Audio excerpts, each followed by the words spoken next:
So, I always raise this in an NME interview. The album got, worst album from the NME, and I thought, cool, do that.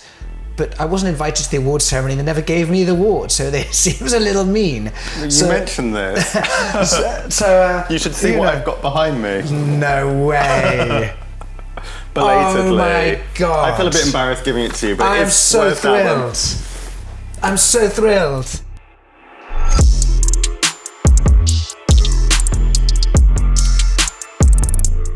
Hi, I'm Nick, and I'm joined by James Blunt for the latest in NME's In Conversation series.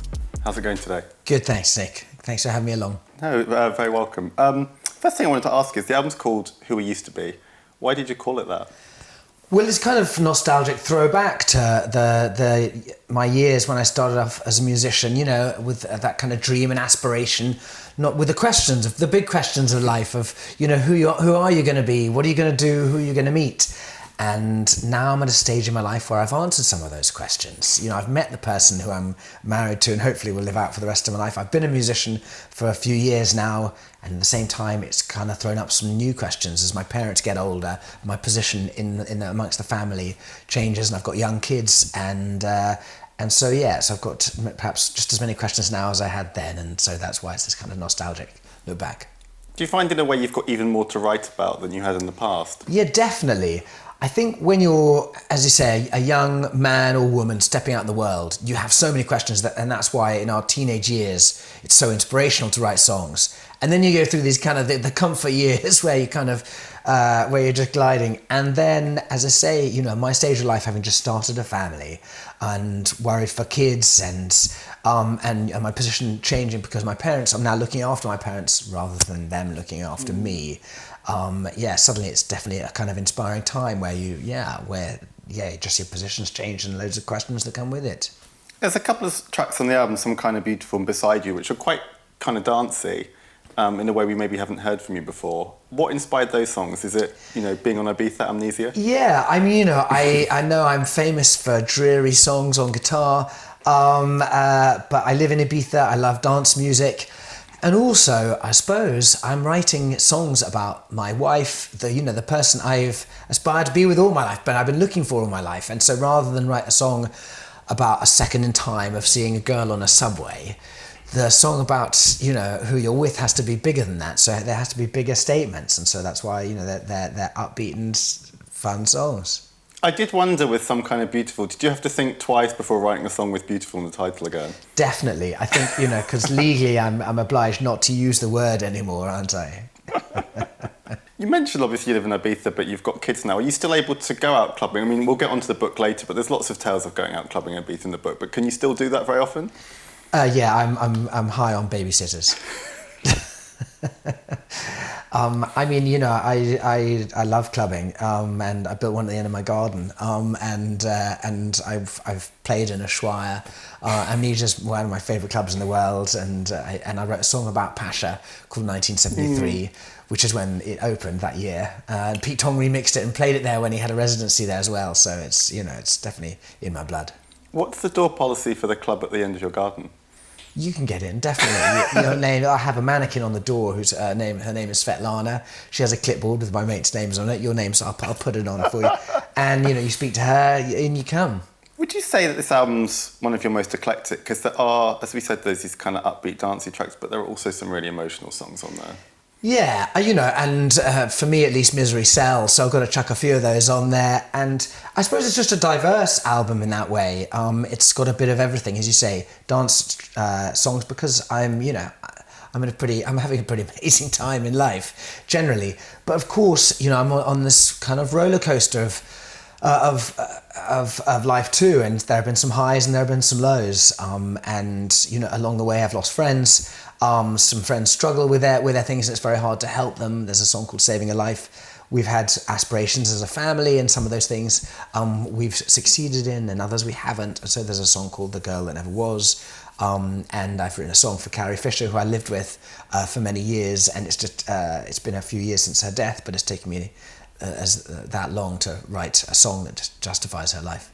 That's the song Dark Thought. Exactly. Why is now the right time to write it? Why did it feel okay? It's taken me, I think it must be about 7 years since she died, I'm not entirely sure, but it's taken me all of that time to write a song for her, because she's just an incredible human being. And I just, as a songwriter, the most honest song is normally the easiest song to write because it just flows out of you. The words just come, and I've been overthinking the song for so many years because as I say, she's such an incredible human being. And so what I did with the song is I just described the moment I went back looking for her after her death. I went back to her house on a whim, drove up to her gate, put my hand on the gate just to feel a little bit of her there, and I wrote the song about that moment. Ironically, as I did that, and sort of, had to put my hand on the gate and said, "God, I miss you, Carrie," and shed a tear as I did that. A star map van full of tourists pulled up outside the house, an open top van, and they show people where different celebrities live, and the tour guide said, "And on your left you'll see the late great Carrie Fisher's house," and as you can see, some fans are still deeply moved by her passing, and that was me. I think people may not realise until they read the book just what a big impact on your life and career Carrie Fisher had. I mean, in the song you sing "Goodbye to my best friend ever," and in the book you talk about how you lived with her for a long time. Like, how would you describe her kind of impact on your life? Yeah, do you think of it? Was she like a mother figure, best friend? Yeah, a best friend, a mother, my greatest confidant, really. She. Any and every secret I've ever had in life, she would know about. And, when I met my wife, she was the first person I told that this is the one, and she and I looked for engagement rings together. She's an amazing human. I just had this amazing moment where I left the army and met Carrie Fisher, and she said I was going to live with her.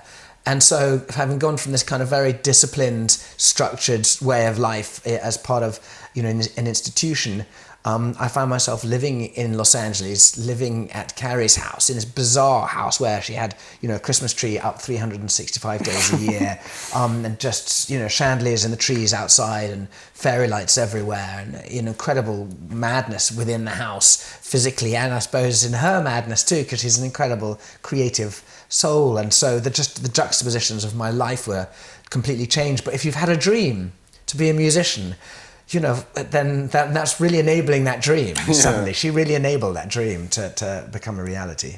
I guess the culture shock from going from like military life to living with Carrie Fisher must mean that you can cope with anything on tour now.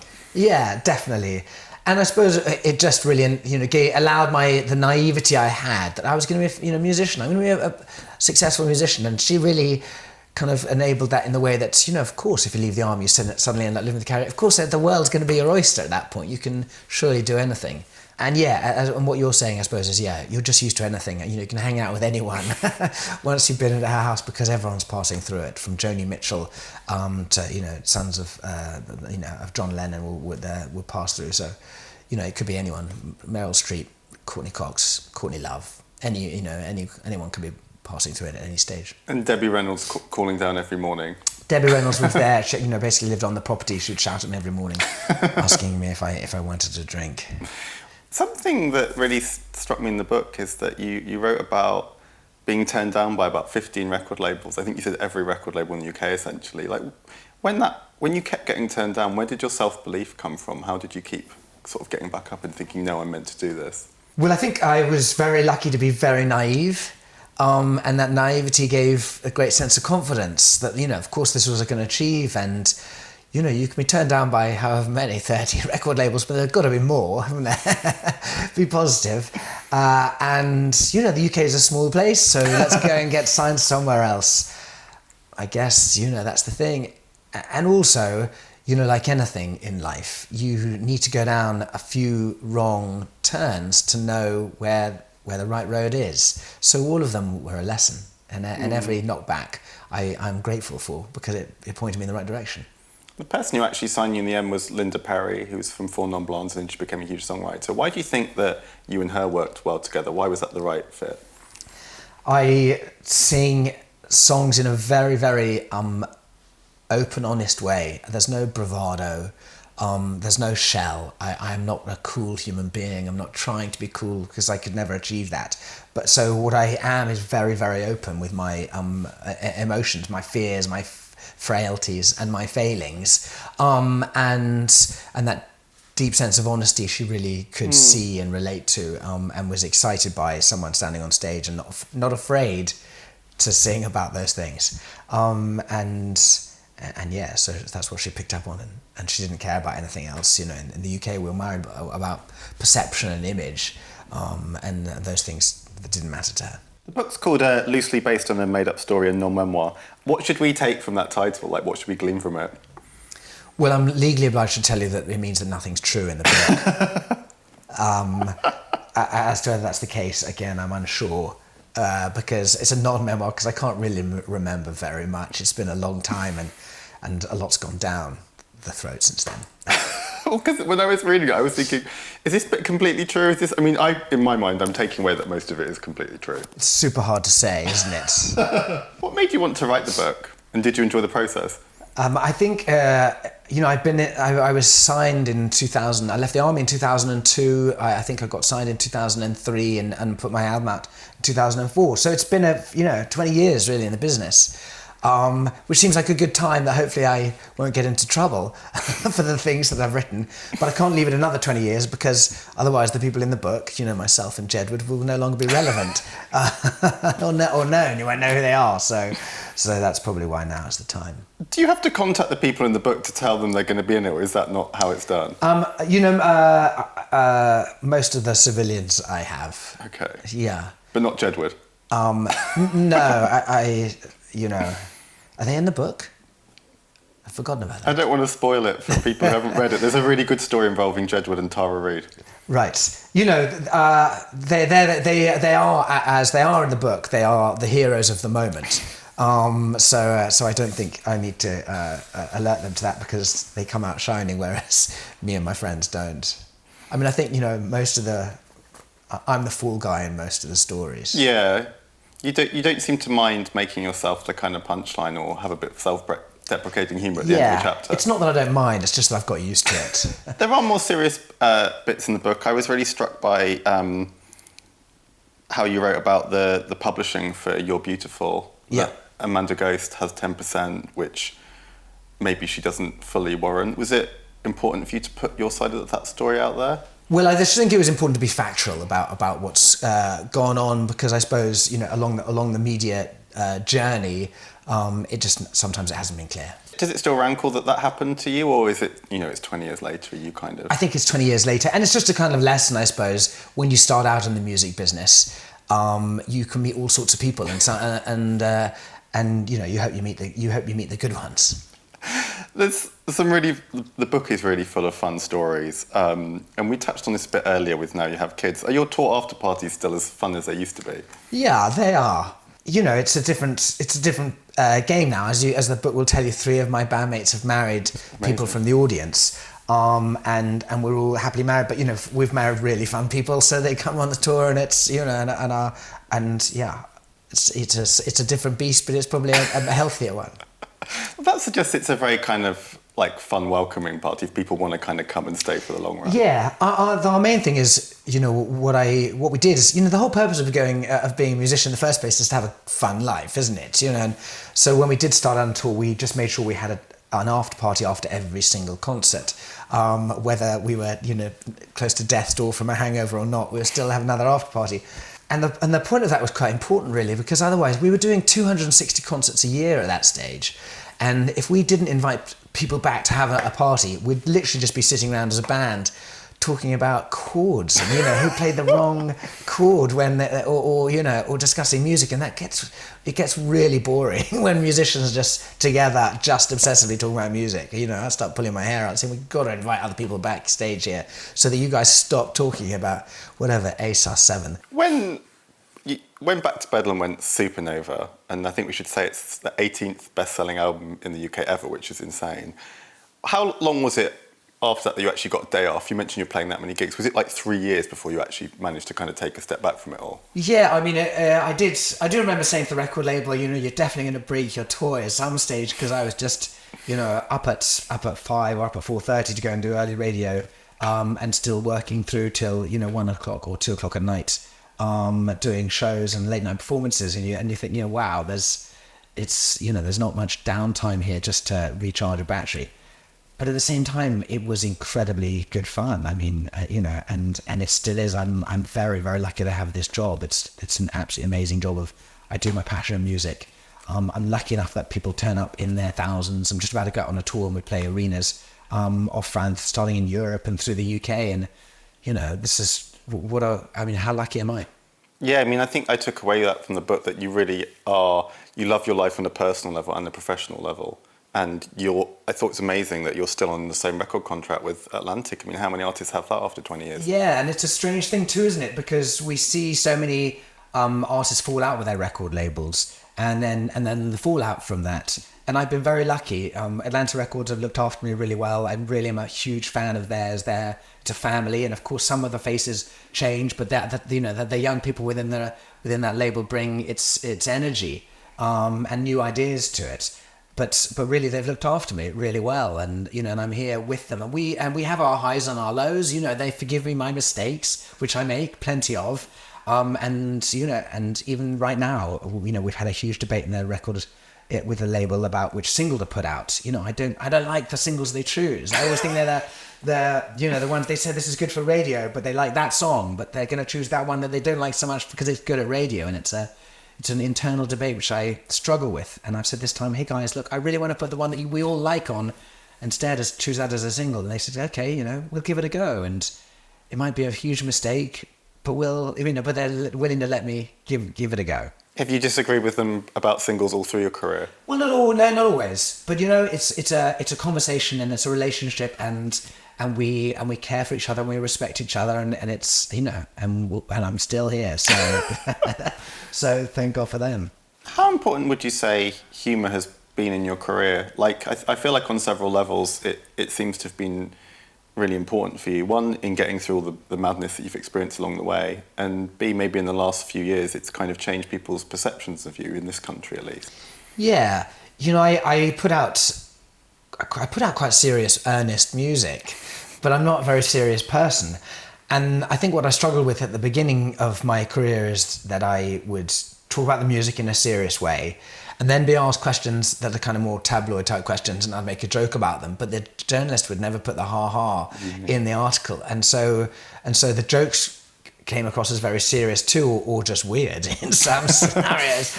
And so then I guess people just thought, wow, this guy's just earnest and odd. And that was a bit of a struggle. And then with social media, then I think at least the idiot was revealed to people. The clown that I am was revealed. But yeah, it's hugely important for me because it's a silly business based on such pretension, really, on the whole. And so so yeah, I don't think it's worth taking oneself too seriously in that business, because if you do, you'll only get knocked down at some stage. When your career was really going like this and everything was happening for you back in sort of 2006, that was the time when it felt like you were getting the most criticism, both in the tabloids. I mean, the book ends with some press clippings from that period, which are, brutal. And I don't think they'd be written now.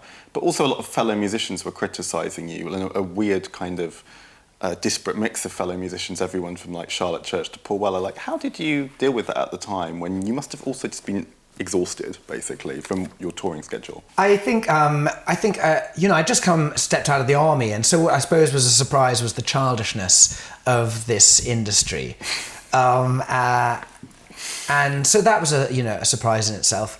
And so there was a juxtaposition. I'm just having this incredible time. I was touring the world. I'm playing to tens of thousands of people. My album is just absolutely everywhere, and yet within the media and from some musicians, getting just having this terrible kind of backlash for it. So it was always a little bit bittersweet in that way, and I guess it was a little bit of a confusion as well, because it's just a song and an album and a person. It just doesn't seem to be the aggression with which it came was sometimes a surprise. And and there were just it seemed childishness. I always raise this in an NME interview. The album got worst album from the NME, and I thought, cool, do that. But I wasn't invited to the awards ceremony. They never gave me the award, so it seems a little mean. You mentioned this, so you should see what I've got behind me. No way. Belatedly. Oh my God! I feel a bit embarrassed giving it to you, but I'm it's so worst thrilled. album. I'm so thrilled. Well, belated congratulations, and thank you for taking it in such good humour. Oh, that's the best thing ever. Really. Genuinely. It got couriered to me yesterday, and I kind of wanted to keep it, but obviously it doesn't belong to me. I'm deeply, deeply touched. Thank you so much. That's going beside every other award in the world and probably be the one I'm most proud of. Where will it go in your house? Like, NME, thank you so much. Where are the awards kept in your house? I keep them in the loo. Okay, perfect. I mean, that's great. But... Yeah, exactly. Brilliant. Thank you so, so much. Why do you think that you were treated as like such a kind of punchline at the time? Like, is it something you want to analyse, or do you just not want to think about it? Well, it's tough, and I was really, really naive. And I'd come from this very protected organisation of the army and boarding school before that. And so whilst I was just, and very, very open, and I think other people who'd come from a tougher experience probably just felt like saying, fuck you, what are you talking about? You don't really know, and you've had it easy. And in some respects, I've had some things easy, absolutely. And as I said in the book, looking back at certain interviews and certain ways I responded, my jokes, the way I was, occasionally I looked at myself and thought, I'd punch myself in the face too. I really kind of felt that way too. So I guess no one taught you how to do an interview back in the day. You were just thrown into it. Yeah, exactly.